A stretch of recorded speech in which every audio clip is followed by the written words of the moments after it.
Bienvenidos a Marcados por la Unción. Recuerda, no olvides suscribirte a nuestro canal. En el pueblo de Kropeste, en la Prusia de 1805, actual Alemania, nació Johann Georg Müller en el seno de un hogar donde la religión era formalidad, no fe. Su padre, un recaudador de impuestos, soñaba para él una vida cómoda como clérigo luterano, un oficio respetable antes que un llamado sagrado. Desde los 10 años, Georg fue encaminado hacia ese fin, pero su corazón joven se inclinó hacia otro altar, el de los placeres desmedidos. Su juventud fue un triste compendio de los frutos de la vida sin Cristo: embriaguez, juegos, robos a sus propios padres y amigos, y una disolución tal que a los 14 años, mientras su madre agonizaba, él amaneció borracho vagando por las calles. A los 16, el camino de desenfreno lo llevó a la cárcel, donde compartió celda con ladrones y asesinos. Su padre pagó la fianza, no por amor redentor, sino por preservar su plan. Lo azotó y lo envió de vuelta a la Universidad de Halle a estudiar teología. Georg era en ese momento el barro más rebelde, pero el alfarero ya había puesto sus ojos en él. El racionalismo alemán imperaba. La iglesia era una estructura social, no un encuentro real con el Dios viviente. Müller estudiaba teología en la Universidad de Halle, no por amor a Dios, sino para tener una vida cómoda como clérigo. Llamamiento. El momento decisivo llegó en 1825. Un compañero llamado Beta, a pesar de conocer su vida licenciosa, lo invitó a una reunión de oración en casa de un creyente. Allí no había rituales vacíos, había cánticos sencillos, oración genuina y lectura de la palabra. El Espíritu de Dios, como una espada de doble filo, atravesó el corazón de pecado de Georg. Esa noche, por primera vez, comprendió el evangelio de la gracia. Dios había iniciado una obra de gracia en su vida. Escribiría después: la conversión fue inmediata y radical. Rompió con sus amistades pecaminosas y descubrió el maná de la intimidad con Dios. La primera tarde que me encerré en mi cuarto para entregarme a la oración y meditación sobre las Escrituras, recibí genuina fuerza para mi alma. La Biblia, antes un libro certero, se convirtió en su alimento. Aprendió a orar los textos, a hacer de la palabra su propio diálogo con el Padre. Tras su conversión, se unió a la Universidad Misionera en Londres, pero una enfermedad grave lo llevó a Tynemouth, Inglaterra, para recuperarse. Allí la providencia divina le presentó a Henry Craig, un hombre que sería su amigo y colaborador de por vida, quien lo guió a una comprensión más profunda de la gracia y la vida en el Espíritu. Fue en Tynemouth donde, como pastor de una pequeña capilla, empezó a aplicar los principios que definiría su ministerio. Renunció a su salario fijo y abolió el alquiler de banco en su iglesia, creyendo que el evangelio debía ser libre para todos, especialmente para los pobres. Este fue otro momento decisivo. La fe práctica, probada en decisiones concretas, sería su senda. El ministerio. En 1832, Müller se trasladó a Bristol para pastorear junto a Henry Craig en la capilla Bethesda. Su ministerio se desarrolló en dos grandes esferas entrelazadas por la oración. Número 1, la institución para el conocimiento de las Escrituras, 1834. Antes de los orfanatos, Dios puso en su corazón una obra más amplia. En 1834 fundó esta institución con 5 objetivos claros: ayudar a escuelas dominicales y diarias con maestros cristianos, distribuir Biblias y porciones de las Escrituras a bajo costo o gratuitamente, asistir a misioneros, circular tratados evangelísticos y cuidar a los huérfanos en necesidad. Después fue añadido: esta institución se convirtió en el canal a través del cual Dios movería recursos milagrosos hasta su muerte. Distribuyó 281.652 Biblias y 1.448.662 Nuevos Testamentos por todo el mundo. Apoyó a misioneros como House Taylor, los hogares para huérfanos, la obra maestra de la fe, 1836.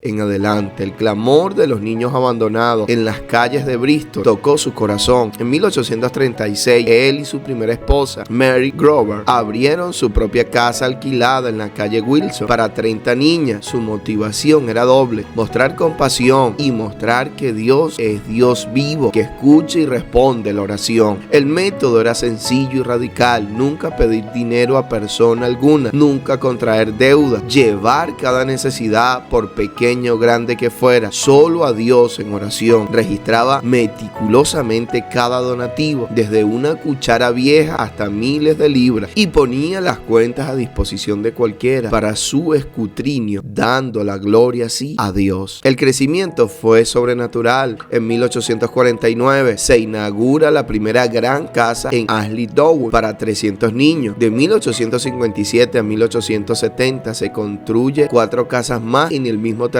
con capacidad final para 2.000 niños a la vez. Total atendido en su vida 10.024 huérfanos. La vida en los hogares era disciplinada pero llena de amor. Los niños recibían educación de calidad, entrenamiento para un oficio, atención médica y cada mañana un tiempo de lectura bíblica y oración. Al salir se les regalaba una Biblia y ropa nueva. Su legado social fue inmenso. Muchas fábricas locales tenían escasez de mano de obra porque Mueller capacitaba a sus niños para ser empleados calificados, no simples obreros explotados. Ministerio de predicación y viajes misioneros. A los 70 años, tras la muerte de su primera esposa y su nuevo matrimonio con Susanna Sanger, Mueller emprendió 17 años de viaje misionero, recorriendo más de 200.000 millas, un logro asombroso. Antes de la aviación, visitó 42 países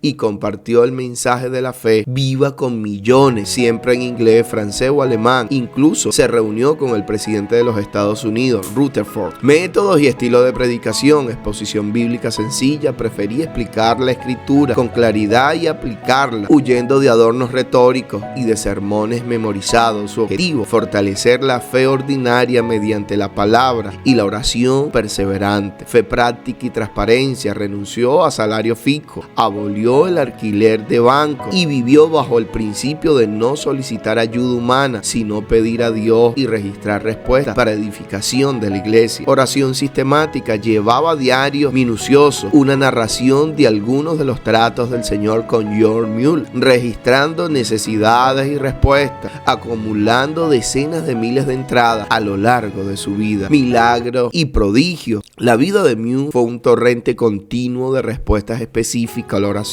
Él mismo dijo: el vigor de nuestra vida espiritual será en proporción exacta al lugar que ocupe la Biblia en nuestras vidas y pensamientos. Estos son algunos de los hitos de la fidelidad de Dios. De 1836 en adelante, provisión diarias de alimentos, ropas y fondos para los huérfanos, siempre a tiempo y sin deuda, a los más de 10.000 huérfanos a su cargo, registrado en sus narrativas, detallando más de 50.000 respuestas a oraciones específicas a lo largo de su vida. Diciembre de 1841, una donación exacta de 2.000 esterlinas para amueblar la primera casa en Ashley Down. Mueller anotó en su diario: el Señor no solo da absolutamente lo necesario, sino abundantemente. De 1845 a 1846, adquisición del terreno de Ashley Down a un precio muy reducido. Tras la oración, la futura ubicación de los 5 grandes hogares, el dueño, tras develarse, ofreció el terreno por 120.000 acres en vez de 200, creyendo que era la voluntad de Dios. 30 de agosto de 1892, una respuesta inmediata a la oración por fondo basada en el Salmo 81:10. Las necesidades financieras de la institución. Tras orar, recibió 50 esterlinas en media hora y 152 en total ese día, en medio de un año difícil. El desayuno inexistente. Bristol, 1830, una mañana, 300 niños estaban sentados a la mesa. No había comida en la despensa, ni leche. Mueller dio gracias por los alimentos.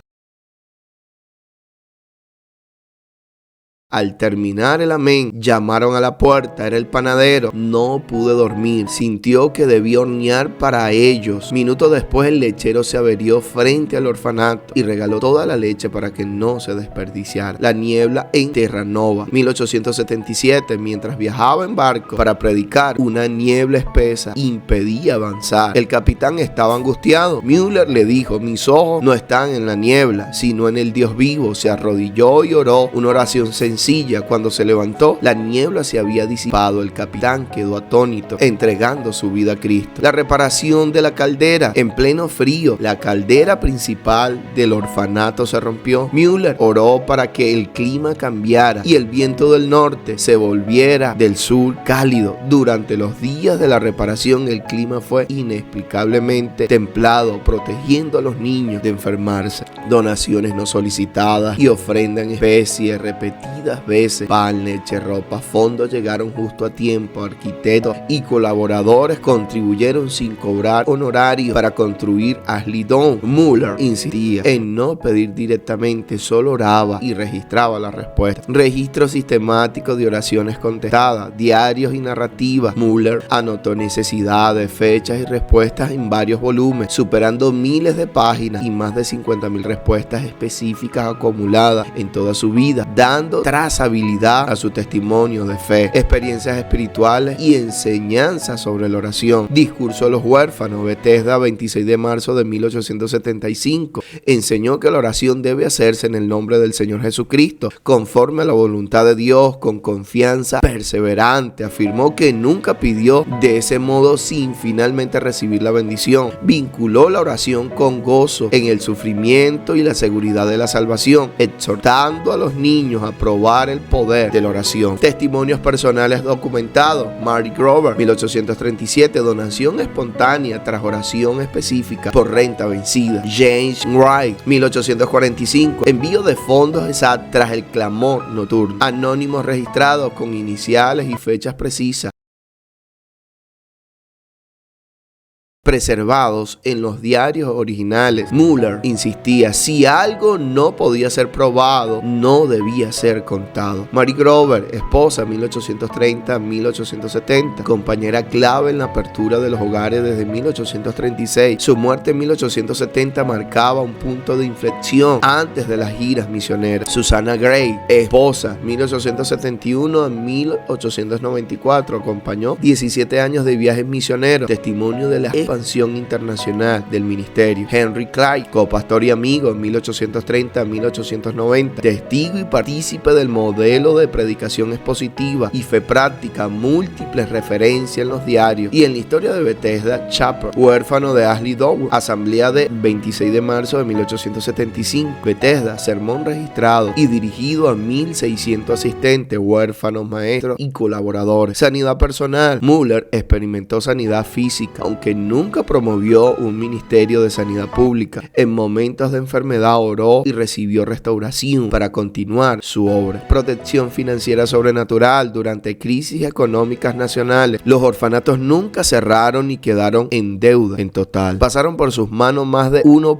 millones de libras esterlinas, equivalente a decenas de millones actuales, todas recibidas sin solicitud humana. Conversión de donantes desconocidos. Personas no creyentes fueron tocadas por el testimonio de la obra y se convirtieron al conocer cómo Dios sostenía a miles de niños sin campaña ni manipulación. Legado: un río de agua viva. Georg Müller partió para estar con el Señor el 10 de marzo de 1898 a los 92 años, después de dirigir una reunión de oración la noche anterior. Bristol se detuvo para su funeral. Miles, incluidos 2.000 huérfanos, lo despidieron. Su legado es inconmensurable. Instituciones, los hogares Müller en Bristol funcionaron hasta la década de 1950, cuidando a más de 17.000 niños en total. La organización que fundó continúa hasta hoy, apoyando a niños vulnerables en Bristol y en el mundo. Influencia espiritual: se le considera un padre del movimiento de la fe en las misiones, inspirando a gigantes como House of Taylor, Charles Spurgeon, quien defendió su fe como el sentido común del cielo. Escritura: sus narrativas, relatos detallados de las respuestas a la oración. Sus principios sobre la vida de oración siguen desafiando y nutriendo a creyentes de todo el mundo, casas de huérfanos. Construyó 5 edificios masivos en Ashley Dowo que albergaron a más de 10.000 huérfanos durante su vida. Evangelismo mundial. A los 70 años comenzó viajes misioneros que cubrieron 42 países predicando ante millones. El movimiento de los hermanos fue una figura clave en los hermanos Plymouth, enfatizando la simplicidad de la Biblia. Fracasos y controversias. Ningún vaso útil es formado sin presión. Muller en pruebas que probaron su fe. Pérdidas personales. Perdió a su primer hijo, Elijah, de neumonía siendo bebé, y más tarde a su amada primera esposa, Mary. Tras 40 años de matrimonio, en cada dolor, su diario reflejaba una quietud profunda. Acepté esta situación con confianza en la voluntad de Dios. Críticas sociales. Fue acusado de elevar a los pobres por encima de su estación natural, al educar demasiado bien a los huérfanos, privando a la fábrica de mano de obra barata. Él consideraba esta crítica un elogio. Su respuesta fue seguir formando ciudadanos útiles para Dios y la sociedad. Quejas vecinales. El éxito inicial en Wilson Street trajo quejas por el ruido de los niños y la presión sobre los servicios públicos. Esto, lejos de ser un fracaso, fue el catalizador que Dios usó para impulsarlo a construir Ashley Dowo, una obra muchísimo mayor. Conclusión. ¿Qué nos dice hoy esta vida consagrada? La fe nace de la palabra y se alimenta en la oración. El secreto de Muller no fue en su personalidad excepcional, sino en una disciplina inquebrantable: leer la Biblia y orar. Su fe crecía porque estaba arraigada en las promesas de Dios. Está nuestra fe anémica porque descuidamos estas dos columnas. Dios se glorifica en la provisión, no en la promoción. Muller rechazó los métodos del mundo, campañas de recaudación, deuda. Quería que cada libra, que cada pan fuera: he aquí tu Dios, visible. ¿Buscamos nosotros la provisión rápida del mundo o estamos dispuestos a esperar el milagro que da toda la gloria a Cristo? La obra más grande es demostrar la fidelidad de Dios. Su meta no era solo mantener huérfanos, sino evidenciar y dar testimonio del Dios vivo. Nuestro llamado supremo es ser espejo que refleje el carácter fiel de nuestro Padre. ¿Vive la gente alrededor nuestro más convencida de la fidelidad de Dios por observar nuestra vida? Las pruebas son el andamio para un legado eterno. Cada queja, cada pérdida, cada mañana sin alimento fue el andamio sobre el cual Dios construyó un monumento de su fidelidad.